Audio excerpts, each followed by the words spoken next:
60 degree का। और क्या दे रखा क्वेश्चन में? त्रिज्या।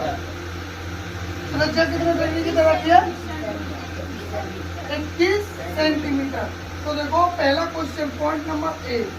पॉइंट नंबर 1 क्या बोल रहा है? वृत्त की वृत्तखंड के चाप की लंबाई क्या है? कीजिए। तो हमारे लिए पहले दिया हुआ है, इस चीज को लिख लेंगे अपन। तो अपन के लिए वृत्त की त्रिज्या कितनी दे रखी है बताओ? त्रिज्या कितनी दे रखी है? 21 सेंटीमीटर। और थीटा का मान कितना दे रखा है आपको बताओ? 60 डिग्री है ना। तो पॉइंट नंबर 1 क्या बोल रहा है? त्रिज्यखंड के चाप की लंबाई। तो देखो त्रिज्यखंड के चाप की लंबाई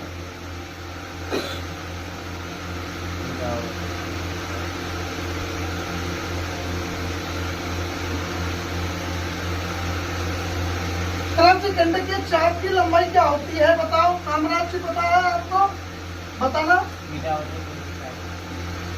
त्रिज्यखंड के चाप की लंबाई क्या होती है? थीटा बटे 360 इंटू 2 पाई।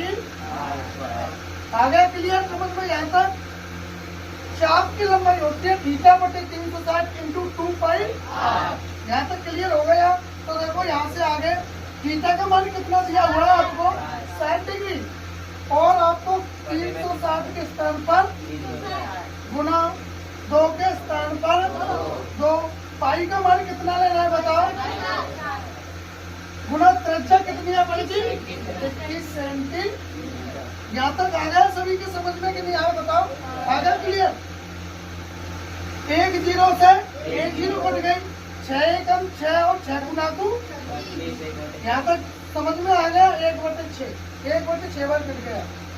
गुना 2 के पहाड़े से 22 को गुना करो तो 22 गुना के 44 गुना 7 से कट रही है 21, 7 एकम 7 7 दिया के आ गए। यहाँ तक कितनी बार कट गया बेटा?